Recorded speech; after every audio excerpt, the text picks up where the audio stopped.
नहीं तो बचेगा नहीं। तो डॉक्टर साहब इस सोच, इस प्रयास, इस परिकल्पना से इसलिए जुड़े हैं कि इनके पीछे जो मैडम हैं, इन्होंने इनको प्रेरित किया है। ये अपना जान बचाकर भागना चाह रहे थे, लेकिन दोनों पति पत्नी मिले हमको बहुत करीब 1-1.5 साल पहले कैंप में। तो ज़्यादातर जो लोग पति पत्नी डॉक्टर रहते हैं, डॉक्टर जो पति हैं उनका मन होता भी है तो पत्नी कहती है भाई सब मत करो, लेकिन डॉक्टर साहब की पत्नी ने कहा कि नहीं, आपको करना चाहिए, ये प्रयास कर रहे हैं तो आपको भी जुड़ना चाहिए। तो इसलिए इनका व्यक्तिगत तौर पर आभार व्यक्त करना चाहते हैं। डॉक्टर यहाँ पर कई लोग हैं, हमको रास्ते में भी अभी आप इंट्रोड्यूस करा रहे थे कैंपस में, तो डॉक्टर लोगों को यही लगता है, हमारे बाबूजी भी डॉक्टर थे और हमारी पत्नी भी डॉक्टर है, तो डॉक्टर लोगों को यही लगता है कि हम ही लोग सबसे ज़्यादा मेहनत करते हैं, सुबह से शाम तक खाने का फुर्सत नहीं रहता। तो देखिए हमारा दुर्दशा, मेरा फोटो एक बार खींच लीजिए और 2022-23 में हमारी शक्ल क्या दिखती थी और अभी क्या दिख रही है देख लीजिए, और डॉक्टरी नज़रिया से बता लीजिए कि अगर सबसे जल्दी अगर अपना एज बढ़ाना है तो पॉलिटिशियन हो जाइए, वो भी हमारे जैसा बेवकूफ पॉलिटिशियन हो जाइए। तो 3 बरस में मेरा उम्र 30 बरस बढ़ गया है।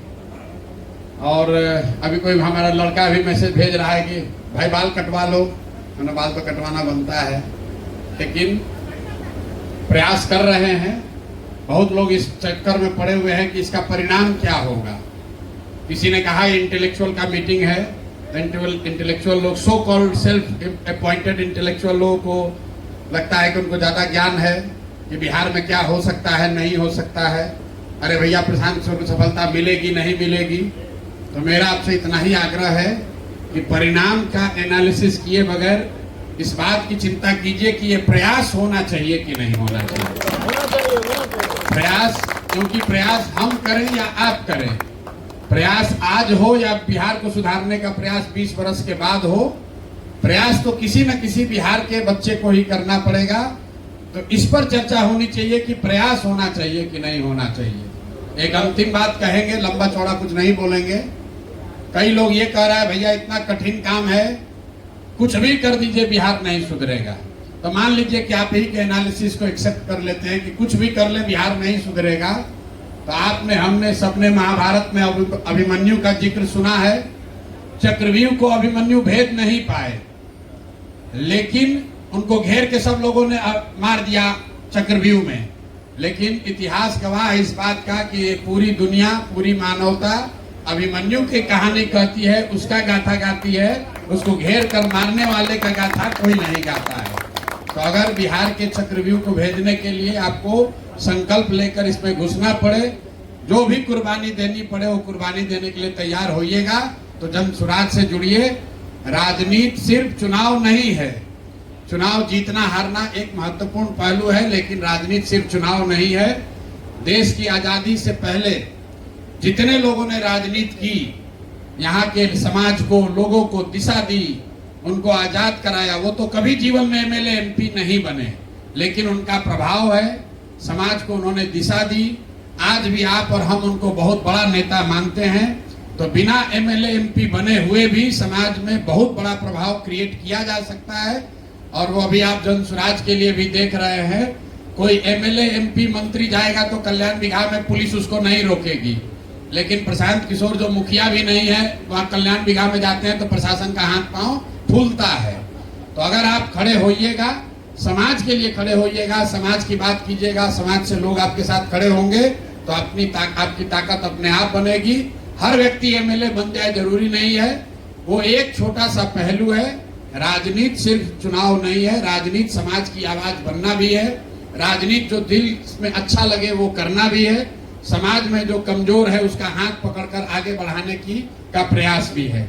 इन्हीं शब्दों के साथ अभी बहुत लंबा चौड़ा बोलेंगे तो आप लोगों को भी लेट हो जाएगा, हमको भी खाना खाकर अभी पहुंचना है सिवान, तो अभी लेट हो गया है, 3-4 घंटा लेट आए हैं। तो जैसे डॉक्टर साहब के यहाँ लोग लाइन लगाकर पेशेंट बाहर खड़ा रहता है, तो लाइन आया है डॉक्टर से दिखाने, लेकिन जब ज्यादा वेटिंग टाइम हो जाता है तो बाहर बैठ के डॉक्टर को गाली भी उतना ही देता है कि डॉक्टरवा अंदर पता नहीं क्या कर रहा है। डॉक्टर बेचारा खाए पिए बगैर भी अगर पेशेंट देखे जा रहा है फिर भी बाहर जिसको 3 घंटा लाइन लगा के बैठा हो गाली देता है कि लगता है कि अंदर बैठ के मलाई कुछ आराम कर रहे हैं। तो हम लोग की भी वही दशा है। आप हमको सुनने आए हैं लेकिन मन मन गाली भी दे रहे होंगे, कह रहे भैया 3-4 घंटा से आदमी बैठाए हुए हैं, पता नहीं कहाँ गया है। तो अभी भोजन करने वाला सुबह से अभी नसीब हो रहा है। लोग कह रहा है कि प्रशांत किशोर के पास बहुत पैसा है। तो आप देख लीजिए पैसे का हालत ये है कि पहला नेवाला अभी आपके कृपा से आप ही का उधार दिया हुआ नमक अभी खाएंगे तो पेट में कुछ जाएगा।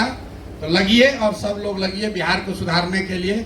न तो मोदी जी का कहानी हम लोग सुनते रहेंगे कि मधुबनी से आकर बोले कि हम एगो नया ट्रेन देंगे। यहाँ पे देखिए सब भाजपा का वोटर लोग है, हम जानते हैं पहले से सब भाजपाई वोटर लोग है। तो मेरे आग्रह पर आप लोग मोदी जी का एगो बयान अभी जाके सुन लीजिएगा। मधुबनी में मोदी जी आए तो बोले कि सहरसा शब्द का प्रयोग सही से उच्चारण नहीं कर पाए, लेकिन कहा सहरसा से गुजरात और मुंबई जाने के लिए एक नया वंदे भारत ट्रेन दिया जाएगा। गलती से उनके मुंह से निकल गया कि श्रमिक परिवार के बच्चों के सुविधा के लिए वंदे भारत ट्रेन दिया जाएगा। तो पहले तो कोई नहीं बोलता, लेकिन अब प्रशांत किशोर यहाँ है, जनसुराज है, तो हमने पकड़ा इस बात को और उसी दिन से लोगों को याद दिला रहे, खासकर मोदी जी के भक्त लोगों को, कि मेरे भाई मोदी जी ने कहा है कि आपके बच्चों को, श्रमिक परिवार के बच्चों को गुजरात में जाकर नौकरी मजदूरी करने के लिए बढ़िया ट्रेन देंगे। फैक्ट्री लगेगा गुजरात में और आपको मिलेगा ट्रेन जिसमें आपके बच्चे मजदूर बनकर जाएंगे गुजरात में।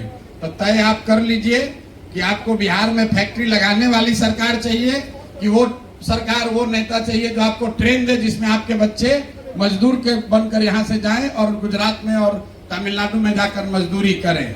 हमारी बात पर भरोसा नहीं है तो किसी भाजपाई से पूछिएगा कि मोदी जी में दम है तो खाली इतना जाके गुजरात में कह दें कि गुजरात से एगो नया ट्रेन चलेगा जिससे तमिलनाडु और महाराष्ट्र में गुजरात के बच्चे जाकर काम करेंगे।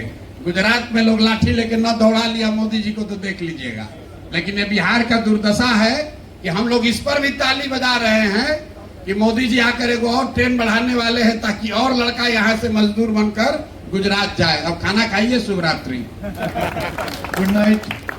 आप प्लीज सब लोग भोजन करिए और प्रशांत जी को थोड़ा चैन से